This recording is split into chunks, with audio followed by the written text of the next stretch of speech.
in the garden. I trust you well, I certainly am. My name is Tossie, and I'm going to be seeing what I'm going to find here at this beautiful, beautiful garden centre, and so much more. Follow me in.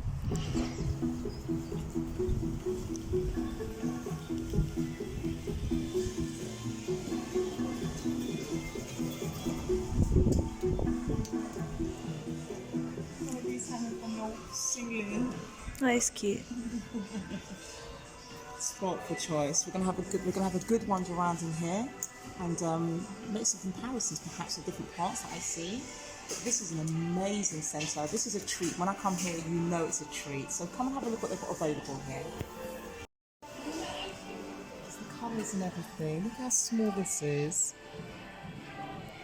I can imagine that for some reason on a kitchen windowsill, or even on a bathroom window for some reason, don't you think? With the pot as well.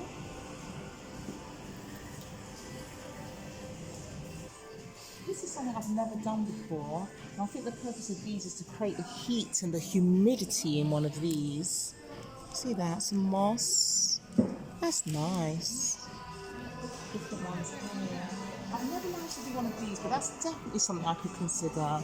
These are only a little bit larger than an egg cup, but you could easily put a tiniest of plants in there, maybe in a kitchen window again. Some incredible bonsai. Bonsai is just really a miniature tree. A miniature tree. Look at this fern. I think this one might be called asparagus fern or so.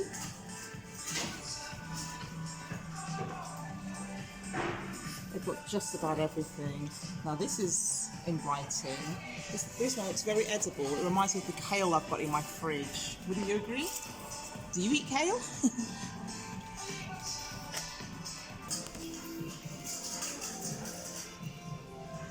There's no excuse. Although I think these will never die though, I think. Actually, I'm not sure what these ones are. Are they? Look. Well, look at this. Just in case you're questioning, these plants are real. It had me fooled for a moment. Look at the size of them. Not much bigger than my thumbnail.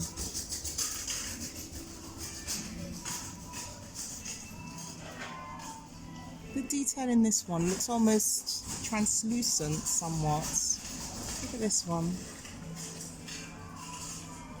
Earrings.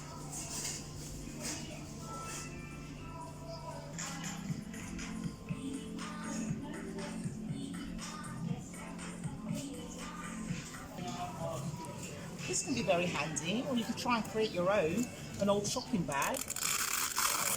A little pocket at the front, pop the soil in, put the potatoes in, keep piling up the soil, and when they're ready to harvest, open up the pouch, get your edibles.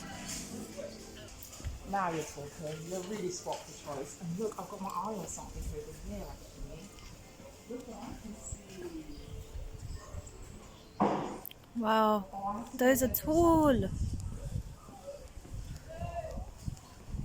Oh my god. Got some ready-made hanging baskets, but remember you can create some of these yourself. In one of my previous videos I do show you how I made a hanging basket. You've got daffodils,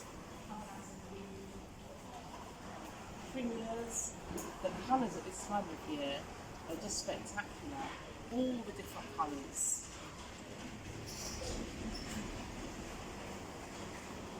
I like these.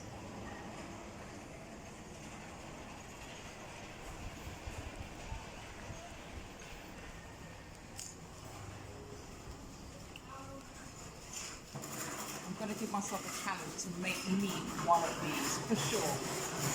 And of course I'll bring you along when I do that. So I want to need some of your advice. Oh, the peas. This is lovely. Sweet pea you've got growing on here. They have some fantastic smells and a beautiful aroma. And what they've got here is that they've created a basket with the trellis, so to speak, for the peas just to grow up on already. You've got the pots on their own, so they can easily be replanted. You know what? There's a really good tip I've got for you. When you buy a pot, when you buy plants from the garden centres, come closer. It's a good idea, and they don't normally mind. Just check and see. This one's got roots coming through it. It's not bad, but sometimes if the roots keep tangling round and round, it might suggest it's root bound. You can pop your fingers over the pot, give it a gentle squeeze, and check the roots before you purchase. Let's see if we can get that out. It's a good idea to check the root system before you purchase them. You'll see whether they are dry, whether they are, well watered, or whether they are pot bound. So do check your plants before you purchase them. Oh, it's Venus. She's following me.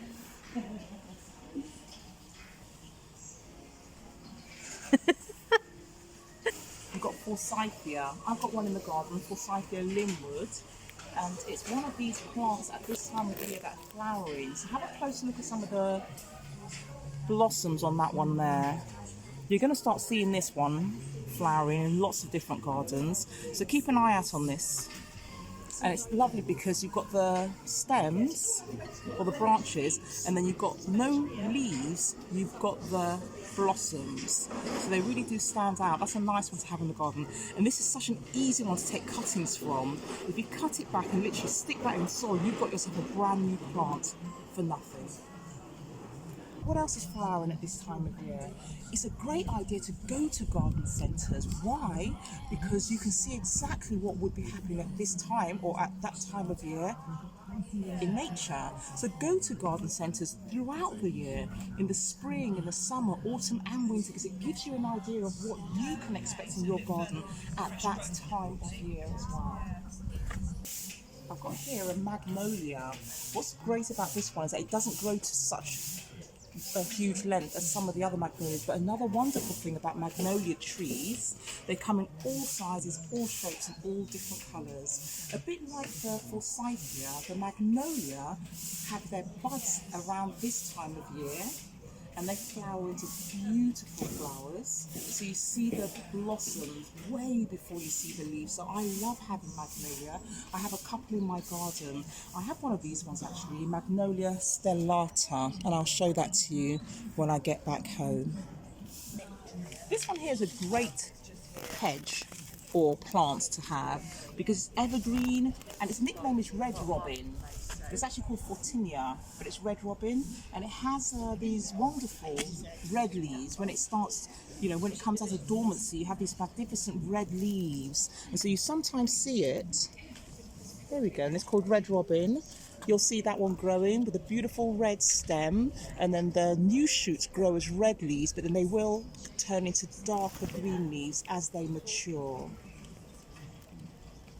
For me, a good tip with this one is to cut it back in the autumn so that it's at a slightly shorter height, so that when it does come into growth in the spring, you're not it's not getting too tall, and you are experiencing the red colours of this one. Otherwise, I find if you leave it and don't prune it back a little bit in the winter, come spring, it might get too tall. You cut it back and then you miss out on seeing the glorious red leaves, as you can see in this plant here. So trim these ones back in the autumn so that you can experience the red leaves in the spring. Now for anyone looking for a huge statement plant, you can splash out on any number of plants here. In my garden I have a tree called crabapple.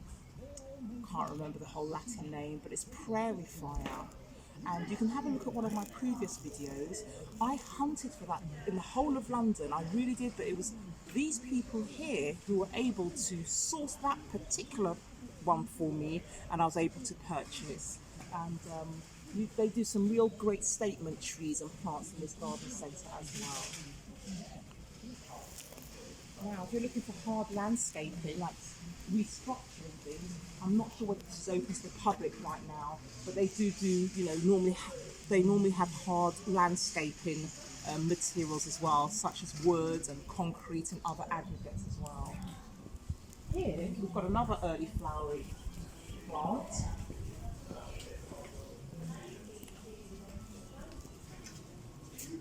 just looking for colour early on before the summer months as well.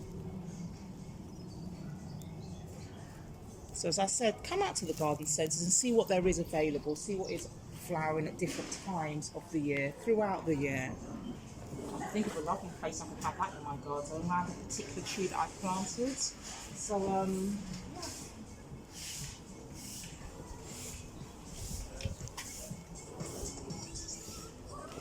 wealth of knowledge in this place, I tell you. Yeah. So if there's anything you're not sure about, come in and ask them. They will absolutely do their best to find you an answer to every question that you have. Elk on a stone. Oh look, I've got an elk on a stone just here. Isn't that magnificent? Elk on a stone. Got a lovely price tag. I'm going to have to put that on my Christmas list. It's lovely. As are these.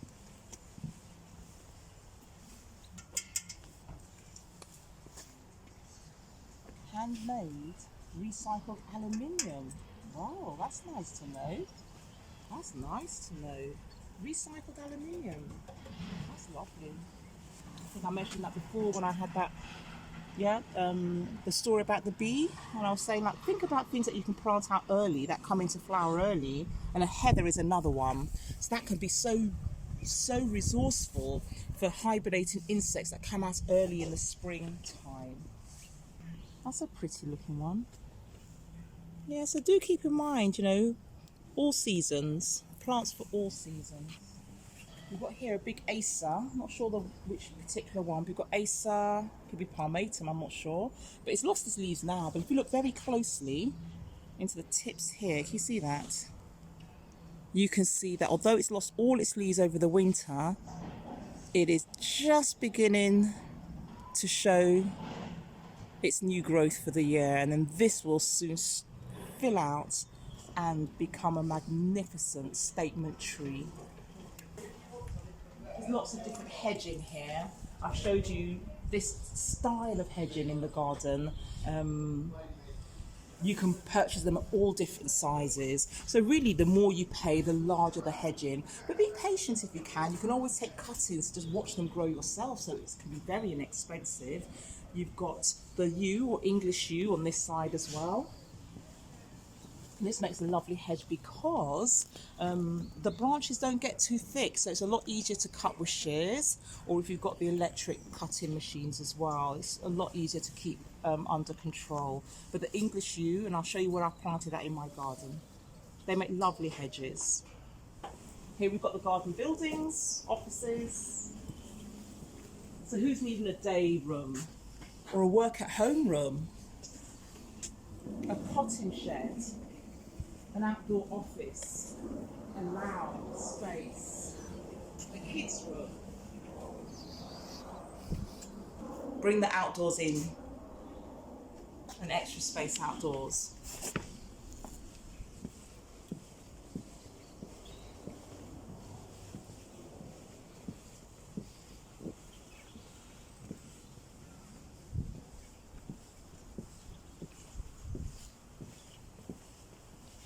This is a nice corner part of one, so this will fit nicely into the corner of the garden. I find it so inspirational, to be honest. I just like coming out to centres and breathe the fresh air, get inspired maybe as well by some of the things that I see. Sometimes it may be so impossible to achieve, or it might appear that way, but you can certainly pinch ideas and make something of your own. And it doesn't have to be costly. You can use reclaimed wood. In fact, there is a project I'm doing in my garden as well with reclaimed wood. I will definitely have to show you the process on that. But it's a slow process, but it's a process nonetheless. So here we've got some outbuildings. I like to make use of things like Gumtree and eBay, which we have here in the UK, where you can purchase second-hand sheds. Lovely, it could be used as an extra library or something, like a reading room. A potting shed. Oh, this is fun, isn't that? This looks like fun.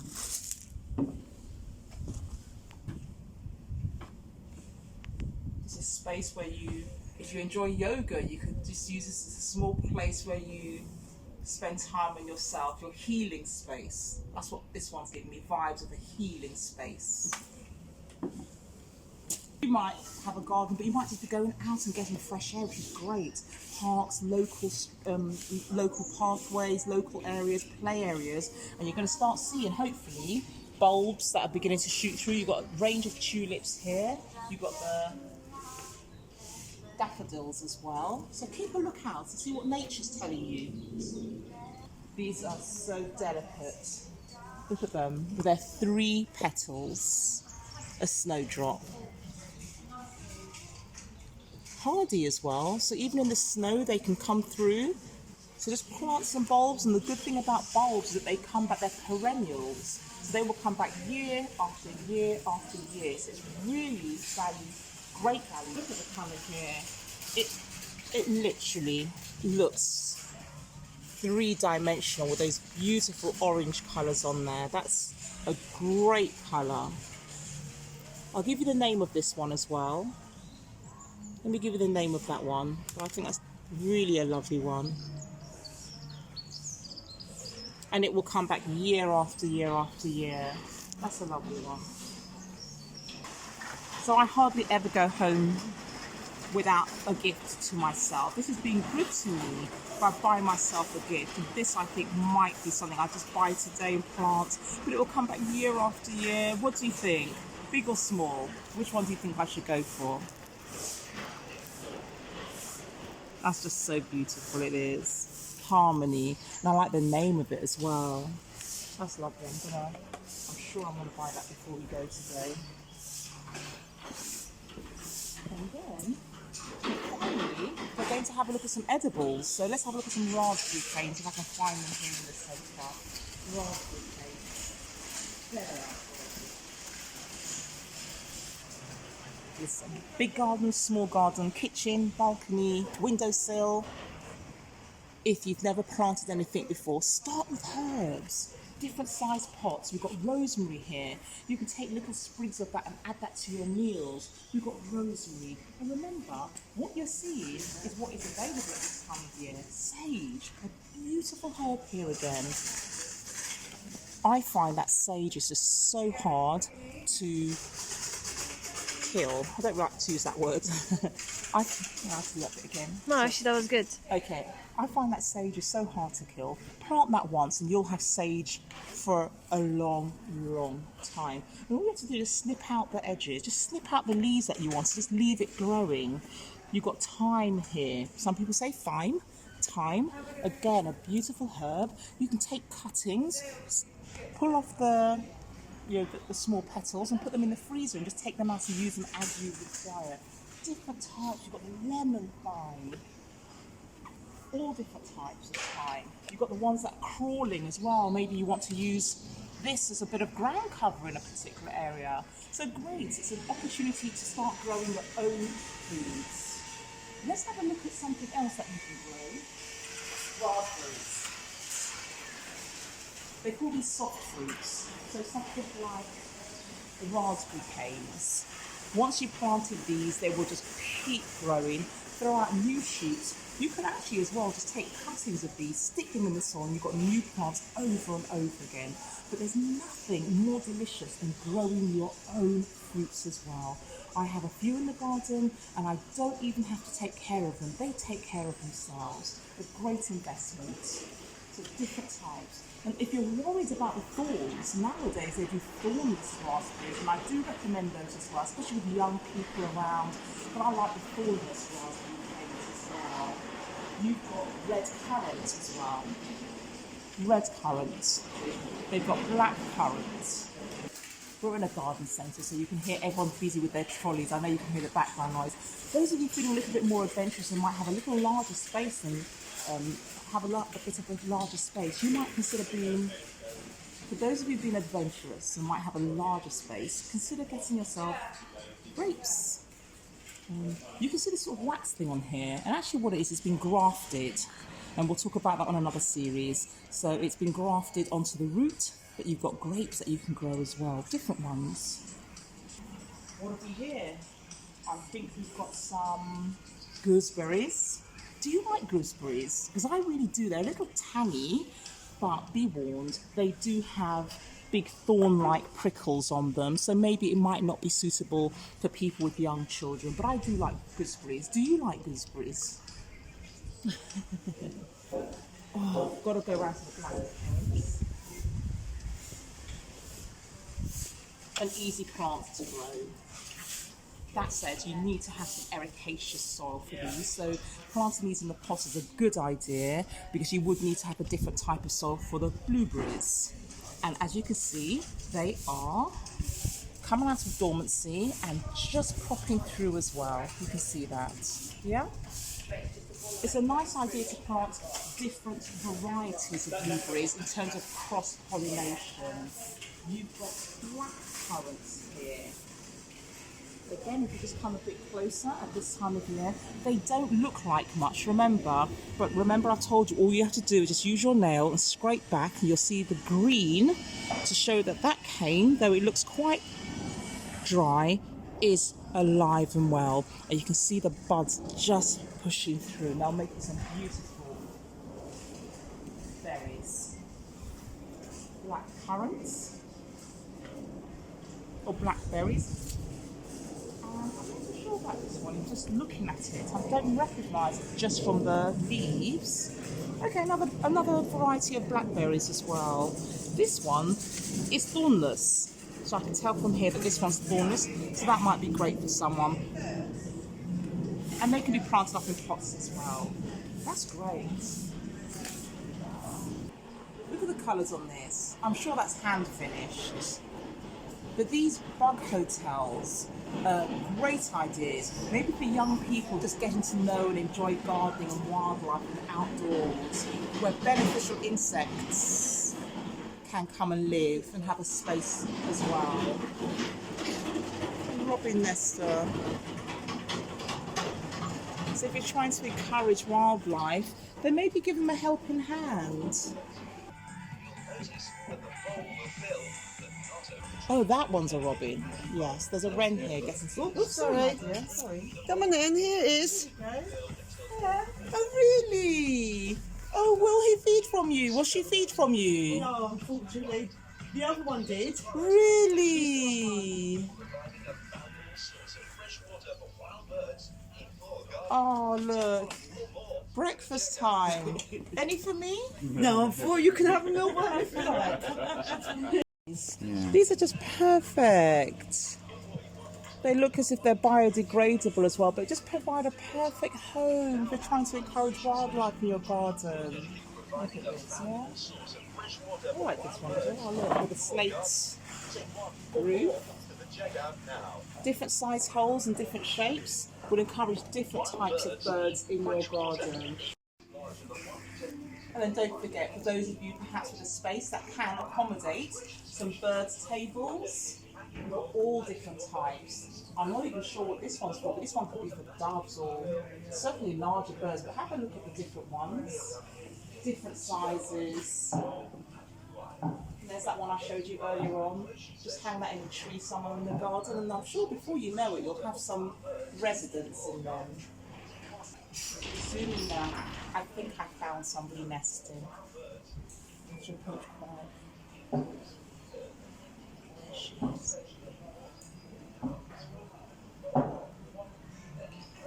There she is. When I was younger, we used to have mix and match in the different stores where you can get different sweets, but here's a mix and match for your garden bedding. Geraniums, little plugs. So they've started them off with seeds, they're little plants, and you just pop those out and plant them into things such as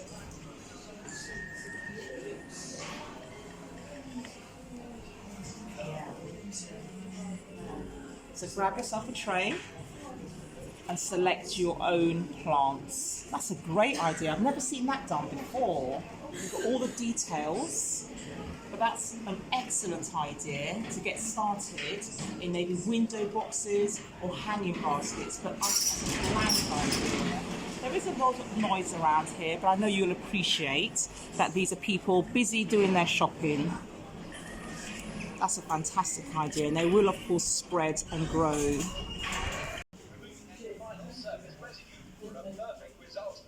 Getting down on your hands and knees with a scraper or a knife takes so long. Not to mention the creative baby brush has an adjustable telescope, Cauliflower. And in the packets it tells you how many you have, and all the details are on there. It tells you when you sow them, in what conditions, where. And you've also got yourself a little label so you know what it is that you're growing. I saw a cauliflower in a supermarket recently, and you'll never guess how much a single cauliflower is. This one here contains, I'm not sure if this is how many there are in this one. 50. There are 50 seeds in here, and it's a total cost of, let's see. Okay, so actually, let me show you what happens here. So on these packets, it has a code. Here you can see code D. And then if you look up on the table here, it shows you that for D, this one is £2.40, but you've got 50 seeds. So it means that you can grow 50 cauliflowers and it will only cost you £2.40. That's real value for money. And then of course, for windowsills or small areas, you can use these type of containers that actually self-water as well. So if you're going away, you put the seeds in here, you just add water and it will self-water. So these different things have watering reservoirs. So there are different methods that you can use if you don't have an outdoors. Maybe if you've got a balcony, a small room, a sunroom, different containers for different scenarios.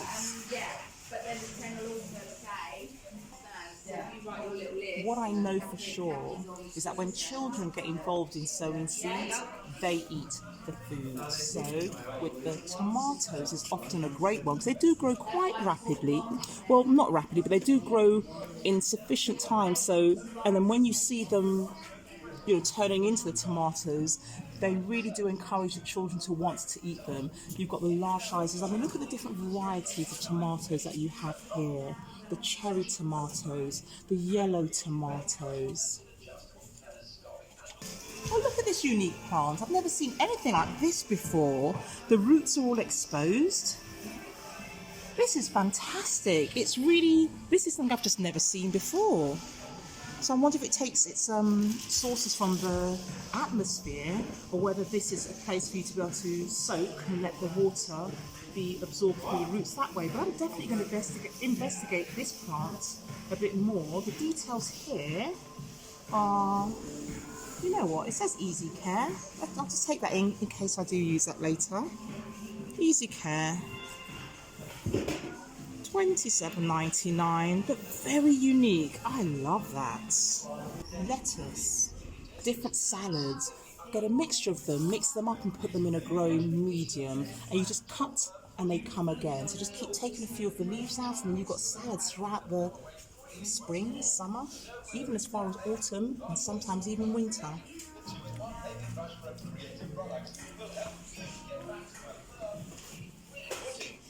Beans, peas. Go for the things you like. So people often ask, what shall I grow? What shall I grow? Grow what you like eating. That's the best answer I can give you. Grow what you like eating. Do I look really just amazing? Yeah. Like you couldn't get more amazing even if I tried? Yeah. You sure? Definitely. Thank you so much for watching, everybody. I've loved being here at this centre. Do be sure to give me that thumbs up. That will show me that you're enjoying when I come out and visit these centres and bring you along. Subscribe if you haven't already. Thank you to those who have subscribed. See you on the next one. Here's some of the new hedging I've planted in my garden, and it's just underneath the magnolia tree, as if you couldn't guess. And I'm going to make this, there are 3 at the moment, and I'm going to make those into a short hedge just to create a little bit of a border. So that's one of the English yew. This here is the Magnolia stellata. It's growing just in front of the camellia, and you can just see the leaves beginning to protrude through what was the dormant season. That's the Magnolia stellata plant. That's the Magnolia stellata tree. Here we go, English yew. I have some growing as a hedge behind my beehives.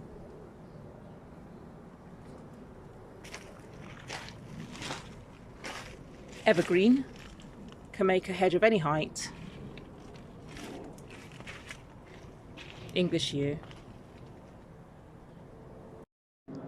I've planted some of the English yew here along the fence underneath this huge Leylandii. The intention is to replace the Leylandii eventually with the yew hedge. There's also some English yew, that hedging, growing behind the beehives. I can trim this at any time of the year. They're evergreen, and I can trim these back any time of the year. I'm finding that the Leylandii are getting lots of dry areas. This one's going to be a lot easier for me to control in terms of the height and keeping it narrow against the fence.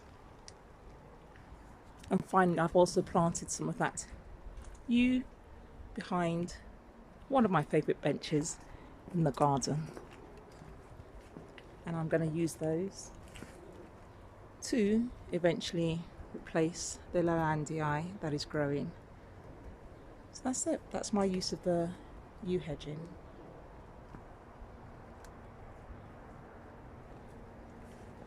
I plan to have a narrow wall, a narrow hedge behind the bench to replace the Leylandii.